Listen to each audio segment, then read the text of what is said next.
सभी दर्शकों को मेरा जय भीम, नमस्कार, सत श्री अकाल, आदाब। संघर्ष ही मेरा ओढ़ना, संघर्ष ही मेरा बिछोना, ऐसा कहा था बहन कुमारी मायावती जी ने। और ये सिर्फ कहा ही नहीं था, इसको पूरा करने के लिए ताउम्र संघर्ष किया। कैसे किया जानेंगे आज। मैं वीरेंद्र सिंह एसएम न्यूज में आप सभी का स्वागत करता हूं। एसएम न्यूज द्वारा चलाई जा रही सीरीज बहन कुमारी मायावती का संघर्ष का सफरनामा। पहले आपने देखा 15 अगस्त 1987 से लेकर 15 अगस्त 1988 के लिए पूरे साल का 365 दिन का कार्यक्रम देश के कोने कोने में आंदोलन किया गया। इसके साथ साथ भाईचारा बनाओ आंदोलन भी चलाया गया। और इसी के साथ दिल्ली में 7 दिसंबर 1987 को दिल्ली के 50 लाख शरणार्थियों की समस्याओं को लेकर बोट क्लब पर बहुत विशाल प्रदर्शन हुआ बहन कुमारी मायावती जी की अगुवाई में। दिल्ली के 40 वर्षों बाद देश में करीब 5,68,000 गांव में बसने वाले करीब 10 करोड़ लोग गांव को छोड़कर शहरों में आ बसे अपने काम के लिए और शरणार्थी बने। वहां झुग्गी झोंपड़ियों में, सड़क के किनारे, रेलवे लाइन के किनारे, गंदे तालाबों, नदियों के किनारे बसने को मजबूर हुए। लेकिन सरकारों को ये भी मंजूर नहीं हुआ। समय समय पर इनकी बस्तियों को उजाड़ते रहे, झुग्गियों को उजाड़ते रहे, झुग्गियों में आग लगवाते रहे। इस तरीके से जो शरणार्थी भारत के ही शरणार्थी अपने गांव देहात छोड़कर मजबूरी में अपने परिवार का पेट पालने के लिए जो दिल्ली में आए, बड़े शहरों में आए, वो सब शरणार्थी बन करके नारकीय जीवन जीने को मजबूर हुए। इसके लिए दिल्ली में, अकेली दिल्ली में करीब 50 लाख इस तरीके के शरणार्थी देश के विभिन्न कोनों से, गांव से दिल्ली में आकर के बसे। तो 23 नवंबर 1987 से बहुजन समाज पार्टी के राष्ट्रीय अध्यक्ष मान्यवर साहब काशीराम ने दिल्ली की झुग्गी झोंपड़ियों की पदयात्रा की थी। बहन कुमारी मायावती भी साथ थी उसमें।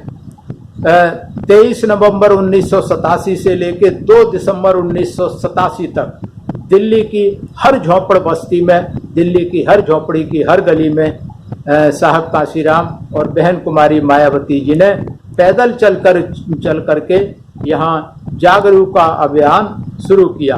और इसी के तहत 7 दिसंबर को बोट क्लब पर सभी शरणार्थियों को वहाँ पैदल चल करके दिल्ली के फिरोज शाह कोटला मैदान से पैदल चल करके बोट क्लब पर पहुँचे। हाथों में तरह तरह की तख्तियाँ लिए, बैनर लिए, पोस्टर लिए, जिन पे लिखा झुग्गी उजाड़ना बंद करो, बंद करो, झुग्गी झोंपड़ी करे पुकार, बदलो बदलो ये सरकार। इस तरीके से भांति भांति के नारे शरणार्थियों ने, दिल्ली के झुग्गी झोंपड़ियों ने निकाले। और इस तरीके से भारी तादाद में साहब काशीराम, बहन कुमारी मायावती जी ने झुग्गी झोंपड़ियों को वालों को संबोधित करते हुए बहन जी ने कहा कि हम मजलूम भाई संगठित होकर ही अपने अधिकार ले सकते हैं। और दिल्ली के इर्द गिर्द करीब 200 किलोमीटर के क्षेत्र में आने वाले बहुजन समाज के लोगों को, ये करीब 50 लाख शरणार्थी होते हैं, इनको हम इकट्ठा करके अपनी बात को बना सकते हैं। इसी कार्यक्रम के तहत 15 दिसंबर 1987 को दिल्ली के जामा मस्जिद में बहुत बड़ा एक भाईचारा बनाओ जलसा हुआ, जहां भारी तादाद में मुस्लिम समाज के लोग वहां आए।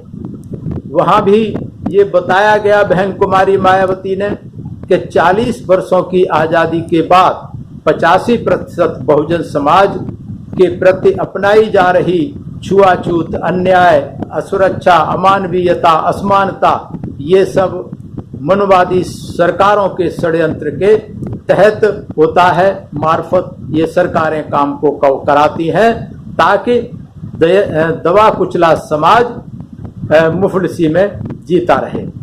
इस तरीके से शाम को 7 बजे दिल्ली के मुस्लिम बाहुल्य क्षेत्र जामा मस्जिद के इलाके में बहुजन समाज पार्टी की एक शानदार भाईचारा बनाओ जलसा का आयोजन किया गया। इस तरीके से बीएसपी की जरूरत को समझाते हुए कि बीएसपी क्यों बनी, आवश्यकता तथा कार्यप्रणाली को समझाते हुए बहन कुमारी मायावती ने कहा कि देश की आज़ादी के बाद जितनी पार्टियां बनी उनके सबके मुखिया सवर्ण जाति के लोग थे, मनुवादी मानसिकता के लोग थे, उनके हाथों में सत्ता रही। इसलिए एक कारण ये था कि एक गैर मनुवादी पार्टी की आवश्यकता कही और वो साहब कांशीराम ने 1984 को बहुजन समाज पार्टी इसीलिए बनाई ताकि सत्ता की बागडोर बहुजन समाज के लोगों के पास रहे। आज़ादी के 40 वर्षों की अगर बात करें तो बहन कुमारी मायावती जी ने कहा कि पिछड़े वर्ग, अनुसूचित जात के साथ साथ मुस्लिम समाज को भी पतन की खाई में फेंक दिया। अगर बाबा साहेब डॉक्टर अंबेडकर हमारे लिए संघर्ष ना किया होता तो गांधी एंड कंपनी तो हमें कुछ देने वाले नहीं थे और हमारा जीवन नारकीय बन जाता। बाबा साहेब की, डॉक्टर की, अंबेडकर की वजह से हमें अपने पैरों पर खड़े होने का मौका मिला, अधिकार मिले, हमें आज़ादी मिली। संविधान बनाते समय बाबा साहब ने सिर्फ अछूतों का ही नहीं, पिछड़े वर्ग के साथ साथ अल्पसंख्यक वर्ग के लिए भी कायदे कानून सुनिश्चित किए, अधिकार सुनिश्चित किए संविधान में। और साथ ही बाबा साहब ने ये भी कहा था कि किसी देश का संविधान कितना भी अच्छा क्यों ना हो, अगर उसे लागू करने वालों की नियति ठीक नहीं है, अच्छी नहीं है, तो वो संविधान भी अच्छा नहीं रहेगा। और आज़ादी के बाद ये देश की सत्ता जिनके हाथों में रही, उन्होंने ये करके दिखाया। संविधान के ज़्यादातर कानून, चाहे अछूतों की बात रही हो, चाहे पिछड़े वर्ग की रही हो, चाहे मुसलमानों की रही हो, इनको लागू नहीं होने दिया। और अगर मुसलमानों की बात करें तो जब देश आज़ाद हुआ था उस समय 33% मुसलमान विभिन्न विभागों में नौकरियों पर होते थे, लेकिन 40 साल होते होते वो मुसलमान सिर्फ 2% सरकारी नौकरियों में रह गया है। और आज की अगर बात करें तो शायद 1 या 1.5% भी मुश्किल से है। तो ये मुस्लिम समाज को इसके लिए सोचना पड़ेगा, देखना पड़ेगा, समझना पड़ेगा। जब नौकरियां नहीं मिली तो मुस्लिम समाज के लोग अपने छोटे मोटे उद्योग, कारखाने, कुछ कारोबार छोटा मोटा करने लगे, तो सरकारों को वो भी पसंद नहीं आया। उनके लिए समय समय पर जहां मुस्लिम बाहुल्य क्षेत्र है, जहां मुस्लिम बाहुल्य लोग काम करते हैं, दिल्ली में मैंने भी देखा है कि जहां मुस्लिम बाहुल्य लोग काम करते हैं वहीं सुनियोजित तरीके से दंगे करवाए जाते हैं। और उन दंगों में एक तरफ अनुसूचित जाति के लोग होते हैं, दूसरी तरफ मुस्लिम होते हैं, और दोनों ही इन मनुवादी लोगों के दुश्मन हैं और दोनों आपस में मरते हैं, लड़ते हैं। बहुजन समाज पार्टी ने जब ये आंदोलन चलाया, भाईचारा बनाओ आंदोलन चलाया, तो पूरे देश में ये समझ में आई, मुस्लिम समाज के लोगों की समझ में आई और अनुसूचित जाति के अछूतों के समझ में आई कि इन्हें लड़ाया जाता है, एक दूसरे के दुश्मन बनाया जाता है। तो जब साहब कांशीराम, बहन कुमारी मायावती, बहुजन समाज पार्टी ने जब ये भाईचारा आंदोलन चलाया पूरे देश में, तो जो दंगे होते थे उनकी समझ में आ गया। आपस में इन अनुसूचित जाति के लोगों में, पिछड़े जाति के लोगों में और मुस्लिम समाज के लोगों में आपस में भाईचारा बढ़ा और ये दंगे होने बंद हो गए और बहुत कम हो गए। तो इस तरीके से ये जो आंदोलन चले, पिछड़ा वर्ग आंदोलन जो चले, इसमें बहन कुमारी मायावती जी ने हरिद्वार के चुनाव में भी के बारे में भी बताया कि किस तरीके से हमारे ही समाज के लोगों को आगे करके, मीरा कुमार की लड़की को आगे करके, पासवान को आगे करके बहन कुमारी मायावती को चुनाव हराया गया। मेरठ के मलियाना कांड का भी उदाहरण वहां दिया कि किस तरीके से लोग मरवाए गए।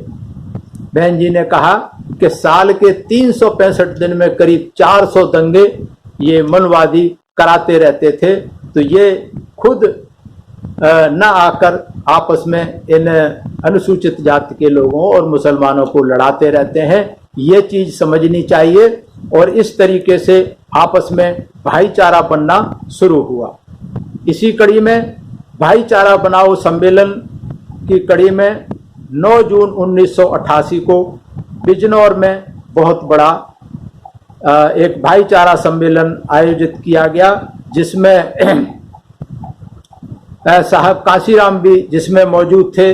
और वहां पर साहब काशीराम ने बताया कि 85% लोगों के साथ ज्यादती हुई है और हो रही है। उन्हें अपनी समस्याओं के हक के लिए अपनी बाहों में ताकत पैदा करके वोट के माध्यम से हुकूमत हासिल करनी होगी। इस तरीके से भाईचारा बनाओ सम्मेलन ये 9 जनवरी से बिजनौर के साथ में आयोजित किया गया। 88 को बिजनौर में आयोजित किया गया, 9 जून को आयोजित किया गया। और मान्यवर साहब काशीराम ने वहाँ भाईचारा बनाओ सम्मेलन की कहानी के बारे में बताया कि ये बिजनौर से जुड़ी है, बिजनौर के कारण ही ये भाईचारा सम्मेलन पूरे देश में चलाए जा रहे हैं। तो इस तरीके से ये आंदोलन चलता रहा और आगे 22 फरवरी 1988 को इलाहाबाद में अन्याय, अत्याचार और शोषण के कारण मनुवादी व्यवस्था के खिलाफ इलाहाबाद में बहुत बड़ा आंदोलन हुआ, बहुत बड़ा सम्मेलन हुआ, जिसमें जिलाधीश कार्यालय पर बैठे, धरने पर बैठे सत्याग्रहियों को संबोधित करते हुए बहन कुमारी मायावती ने मनुवादी व्यवस्था को आड़े हाथों लिया। बहन जी ने कहा कि बहुजन समाज अंग्रेजों की गुलामी से तो मुक्त हो गया, लेकिन मनुवादियों की गुलामी से अभी भी आजाद नहीं हुआ। ऐसा समझा गया था। गांधी एंड कंपनी ने यह भरोसा दिया था बाबा साहब को कि देश आजाद होने के बाद गरीबों को रोटी, कपड़ा और मकान मुहैया होगा, इनको मान सम्मान मिलेगा। लेकिन 40 साल की आजादी के बाद ऐसा कुछ भी नहीं हुआ। पहले जब देश आजाद हुआ था तो बताया गया 12 करोड़ लोग उस समय गरीबी रेखा के नीचे थे और 40 साल की आजादी के बाद बढ़कर 15 करोड़ हो गए। वो शायद आज और भी इससे बहुत ज्यादा हो गए होंगे, आंकड़ा मुझे पता नहीं। तो इस तरीके से बहन कुमारी मायावती जी ने बताया कि ये सारी सरकारें हमेशा बात करती रही कि ये हमारे लोग भी नारा लगाते थे कि जो बहुजन की बात करेगा वो दिल्ली से राज करेगा। तो ये सरकारें, लोग बहुजन की बात करते रहे, लेकिन बहुजन को कभी इन्होंने हक हकूक अधिकार नहीं दिए। कानून बहुत सारे बनाए, लेकिन कानून लागू नहीं किए गए तो ऊंट चूंकि उनकी नियति साफ नहीं होती थी। अन्याय अत्याचार के खिलाफ भी बहुजन समाज का कोई भी व्यक्ति आवाज बुलंद अगर करता है तो फिर उसकी आवाज को रोक दिया जाता है, उसको मार दिया जाता है, खत्म कर दिया जाता है या जेल में डाल दिया जाता है। इस तरीके के जो अन्याय अत्याचार चल रहे, तो साहब काशीराम ने उन्हें, बहन कुमारी मायावती ने बताया कि जो इस तरीके से आवाज दबा दी जाती है, बहुजन समाज के लोग अंधेरे में जीवन व्यतीत कर रहे हैं, गुलामी में जीवन व्यतीत कर रहे हैं, उनके लिए साहब काशीराम एक मशाल लेकर के आए, एक रोशनी लेकर के आए और जो मशाल जला दी है। और सब लोग अगर उसका साथ देंगे तो ये मनवादियों का ये खेल बंद हो जाएगा, शोषण अन्याय अत्याचार का खेल बंद हो जाएगा। इसी तरीके से बहन जी ने बताया कि कांग्रेस ने इंदिरा गांधी ने 20 सूत्री कार्यक्रम चलाए और ये 20 सूत्री कार्यक्रम इस देश के दलित, पिछड़े और अल्पसंख्यक के लिए थे। लेकिन इन 20 में से एक भी सूत्र कहीं कोई काम नहीं आया, धरातल पर कुछ काम नहीं हुआ। तो इस तरीके से बहन कुमारी मायावती ने बताया कि इलाहाबाद में भी अन्याय अपनी चरम सीमा पार कर गया। उस समय कांग्रेस ने भूमि के पट्टे दिए थे अनुसूचित जाति के लोगों को, लेकिन सिर्फ कागजों पे दिए थे, उनका कहीं भी पोजेशन नहीं दिलवाया था।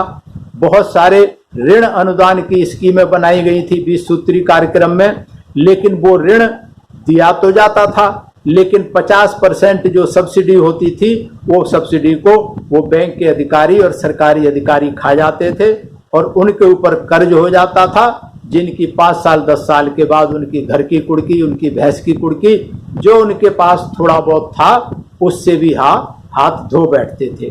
तो इस तरीके से सरकार ने जो भी कानून बनाए वो उनके हित के लिए नहीं बनाए, जो लागू किए उनका अहित हुआ, ऐसा भारी पैमाने पर देखा गया।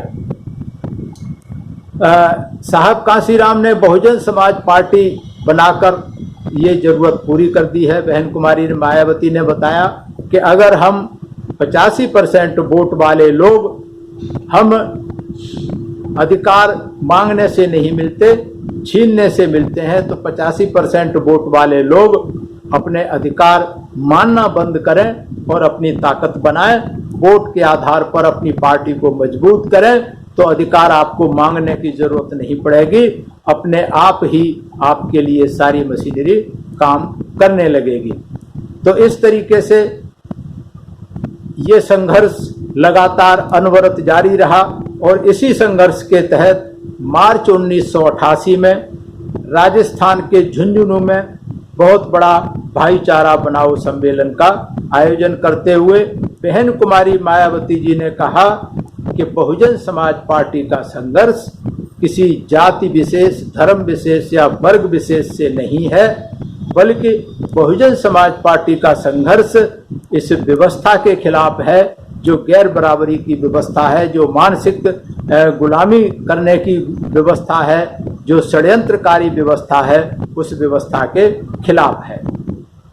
और बाबा साहब और अगर गांधी की बात करें तो बाबा साहब ने अंग्रेजों से ये कहा था कि देश को आज़ाद होने से पहले इस देश के अछूतों को अधिकार सुनिश्चित किए जाएं, क्योंकि अगर अंग्रेज देश छोड़ के चले गए तो फिर ये लोग हमारी लोगों की हालात बद से बदतर कर देंगे। उस समय बाबा साहब ने से जब अनुरोध किया तो देश के जो गांधी एंड कंपनी के लोग थे उन्होंने ये भरोसा दिलाया कि हम जो है आज़ादी के बाद ये बहुजन समाज को देख करेंगे। लेकिन बाबा साहब चिंतित थे, बहुत ही चिंतित थे इस बात को कि बाबा साहब ने कहा था कि मेरे जाने के बाद इनकी लड़ाई कौन लड़ेगा। तो इस तरीके से ये सच भी साबित हुआ। बाबा साहब जब चले गए इस दुनिया से तो फिर इस अछूत समाज का, पिछड़े समाज का कोई भी ऐसा नेता नहीं रहा जो इनकी आवाज़ को उठाता, इनके लिए हक हकूक़ के लिए संघर्ष करता। जो लोग बाबा साहब के साथ काम कर रहे थे, जिन पे बाबा साहब ने भरोसा किया था, वो सब एक एक करके बिकते चले गए और बाबा साहब का कारवां जो चलाने वाले थे वो गांधी और राम का कारवां चलाने वालों के साथ चले गए। तो इस तरीके से एक लंबे अंतराल के बाद हमारा मसीहा साहब कांसीराम के रूप में इस देश में आया, जिन्होंने हमें बाबा साहब के बताए रास्ते पर, जो बाबा साहब ने कहा था political power is the master key by which you can open each and every lock, कि राजनीतिक सत्ता ही वो चाबी है जिससे हर समस्या का ताला खोला जाता है। इस संदेश को लेकर मान्यवर साहब कांसीराम हमारे बीच में आए। बहुजन समाज उन्होंने बनाया जो 6743 जातियों में टुकड़ों में बटा हुआ समाज था। उस समाज को मान्यवर साहब कांसीराम ने बहुजन समाज का नाम दिया। SC ST OBC माइनॉरिटी के लोगों को, जो कि अल्पजन समाज इस व्यवस्था ने बनाया हुआ था, उसको देश में पहली बार साहब कांशीराम ने बहुजन शब्द का नाम दिया और बहुजन शब्द में SC ST OBC में आपस में भाईचारा बनाने के लिए काम किया। और ये भाईचारा बनाओ सम्मेलन इसी सोच के तहत पूरे देश में किए गए और इससे आपस में भाईचारा पैदा हुआ और बहुजन समाज पार्टी की ताकत दिन दूनी रात चौगुनी बढ़ती गई। तो इस तरीके से साहब कांशीराम के साथ में बहन कुमारी मायावती जी ने इस तरीके से संघर्ष किया और बहन कुमारी मायावती जी ने झुंझुनू में ही ये बताया कि जब 100 में से हम 85 हैं तो इस देश के शासक क्यों न बने।